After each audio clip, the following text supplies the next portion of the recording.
Assalamualaikum warahmatullahi wabarakatuh.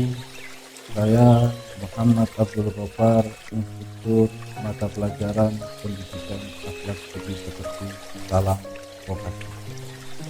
Pada hari ini saya akan mereview. Untuk sebelumnya saya akan melanjutkan materi berikutnya. Saya akan mereview bagaimana kemarin saya menjelaskan atau menerangkan tentang hadis yang berbunyi aktibu auladakum ala salati khisalin hubbi nabiyikum wa ahli baitihi wa qira'atil Qur'an. Jadi didiklah anakmu dengan 3 perkara. Yang pertama yaitu cinta kepada baginda Nabi Muhammad SAW. Kemudian yang kedua adalah cinta kepada wa ahli baitihi, yaitu kepada keluarga baginda Nabi Muhammad SAW. Dan yang ketiga adalah cinta untuk selalu tilawah atau membaca Al-Quran setiap hari. Oke, sebelum saya melanjutkan materi berikutnya, saya akan mereview tentang cinta kepada baginda Nabi Muhammad SAW. Kemarin saya menjelaskan bagaimana tanda-tanda cinta seorang terhadap sesuatu, yaitu selalu menyebut-nyebut nama apa yang ia cintai. Kemudian selalu mengikuti apa-apa yang ia cintai. Nah, di sini ada salah satu hadis yang menjelaskan, diriwayatkan oleh Anas bin Malik. Ketika itu Rasulullah Shallallahu Alaihi Wasallam didatangi oleh salah satu sahabat. Sahabat ini menanyakan, wahai Rasulullah, kapankah tiba atau datangnya hari kiamat? Kemudian baginda Nabi menjawab dan balik bertanya, wahai sahabatku, apa yang tidak engkau siapkan untuk mencintai hari kiamat? Kemudian sahabat itu mengatakan, yang aku siapkan adalah aku mencintai Allah dan mencintai wahai Rasul. Kemudian baginda Nabi Muhammad SAW bersabda, man ahabbani kana ma'i jannah. Ya, wahai sahabat, barang siapa yang mencintaiku, maka dia akan bersamaku ketika yaumul akhir. Jadi man ahabbani kana ma'idul jannah.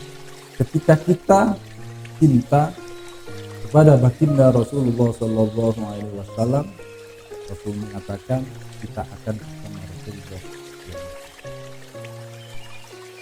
Untuk itu tanda cinta yang pernah saya sebutkan sebelumnya, yaitu selalu menyebut-nyebut nama baginda Rasul. Salah satunya di dalam salawat. Di dalam Al-Quran, Allah SWT berfirman, innallaha wa malaikatahu yusholluna 'alan nabi ya ayyuhalladzina amanu shollu 'alaihi wa sallimu taslima.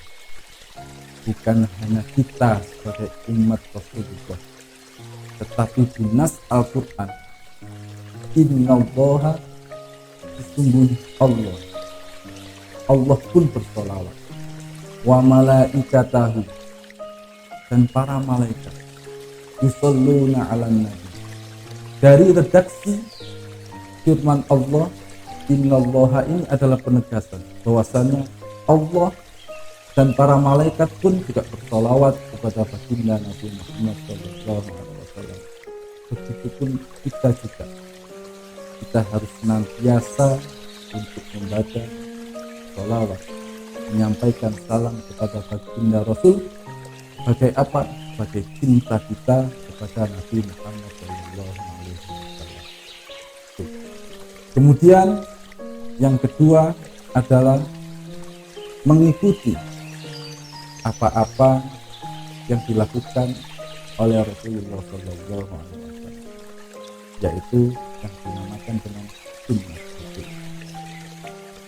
Bahwasannya sunnah Rasul dalam kehidupan keseharian kita, mungkin pribadi saya sendiri bisa lalai, tapi ini hanya suatu pembelajaran bagi kita semua. Banyak sunnah-sunnah Rasulullah Sallallahu Alaihi Wasallam di dalam kehidupan kita sehari-hari yang bisa kita lakukan, yang bisa kita praktekkan. Pertama, Rasulullah Sallallahu Alaihi Wasallam senantiasa ketika masuk ke dalam masjid selalu mendahulukan kaki kanan terlebih dahulu, dan kemudian keluar dari masjid mendahulukan kaki kiri terlebih dahulu. Kemudian sebaliknya, masuk kamar mandi, Rasulullah selalu mendahulukan kaki kiri dan keluar dengan mendahulukan kaki kanan. Kemudian Rasulullah Shallallahu Alaihi Wasallam ketika makan, baginda Rasul selalu duduk dan tidak berdiri, lebih-lebih sambil berjalan kaki. Nah, itu adalah sunnah Rasulullah Shallallahu Alaihi Wasallam yang harus kita ajarkan kepada anak cucu kita. Kemudian Rasulullah Shallallahu Alaihi Wasallam itu tabassam, yaitu selalu tersenyum. Rasulullah ketika melihat para sahabat-sahabatnya, melihat para umat-umatnya, selalu dengan wajah-wajah yang selalu tersenyum. Nah, itu salah satu contoh paling mudah atau paling kecil yang bisa kita lakukan dengan niat untuk kita mengikuti sunnah Rasulullah. Betulnya banyak, mari kita pelajari, mari kita mencari bersama tentang sunnah Rasulullah Sallallahu Alaihi Wasallam.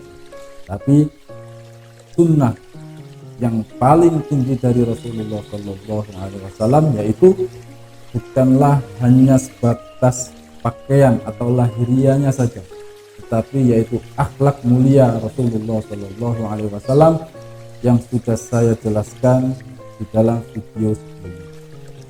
Nah, kemudian redaksi dari hadis yang saya bawa pertama, adibu auladakum ala thalathi khisal hubbi nabiyikum wa ahli baitihi. Itu pertama, cinta kepada Rasul, dan kemudian yang kedua adalah cinta kepada wa ahli baitihi, yaitu keluarga baginda Rasulullah Sallallahu Alaihi Wasallam. Di Indonesia, keturunan Rasulullah, keturunan Nabi Muhammad Sallallahu Alaihi Wasallam bisa kita sebut sebagai sayyid, bisa kita sebut sebagai habaib, bisa kita sebut sebagai ulama, yaitu al-ulama warasatul anbiya. Allah mengatakan bahwasanya para ulama adalah orang-orang yang mewarisi ilmu Nabi Muhammad Sallallahu Alaihi Wasallam. Sekarang kita belajar bagaimana kita mencintai para ulama, kita mengikuti para ulama, karena para ulama ini adalah mata rantai dari segi ilmu dan akhlak yang sampai kepada baginda Rasulullah Sallallahu Alaihi Wasallam. Nah, ulama ini di dalam Al-Quran disebutkan innama yakhshallaha min ibadihil ulama. Ulama ini selalu mempunyai rasa khasyah atau takut kepada Allah SWT. Takut ketika ia merasa lalai dengan suatu kewajiban, takut ketika ia merasa berdosa atau melanggar apa-apa yang sudah diatur di dalam agama Islam. Untuk itu, ketika kita ingin mengetahui bagaimana baginda Rasulullah Sallallahu Alaihi Wasallam, kita juga harus selalu belajar kepada para ulama. Di dalam kitab Al-Hikam karangan Ibnu Athaillah As-Sakandari dikatakan, janganlah engkau jadikan seorang sahabat atau teman atau sebagai guru seseorang yang perilakunya tidak membangkitkan kita kepada cinta terhadap Allah dan Rasulullah Shallallahu Alaihi Wasallam. Kalau ulama warasatul anbiya, ulama adalah pewaris para rasul. Terus di situ sekarang kita harus mengetahui bagaimanakah ulama itu. Sekarang seorang dai atau mubalik itu belum tentu ulama, tetapi seorang ulama itu pasti seorang dai dan seorang mubalik. Ada suatu kisah ketika saya bertemu dengan seorang kiai mengatakan seperti ini, bahwasannya ada kriteria seorang dai atau mubalik. Bisa dikatakan seorang pemuka agama atau penyebar agama Islam.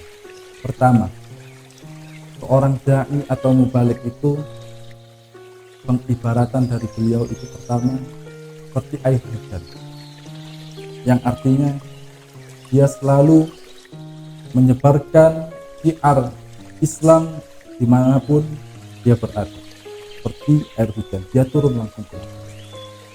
Kemudian ada yang seperti mata air, dia itu tidak pernah kemana-mana. Orang dai mubalik itu tidak pernah kemana-mana, tetapi selalu dicari oleh masyarakat atau oleh semua kalangan untuk apa? Untuk dimintai nasihat. Kemudian yang ketiga seperti air PDAM, dia itu tidak mau mengeluarkan nasihat-nasihatnya sebelum ia dibayar, mungkin seperti itu. Kemudian yang terakhir itu seperti air comberan, dia mengatakan tentang nasihat-nasihat agama, tetapi perilakunya tidak mencerminkan apa-apa yang telah ia nasihatkan kepada jamaahnya.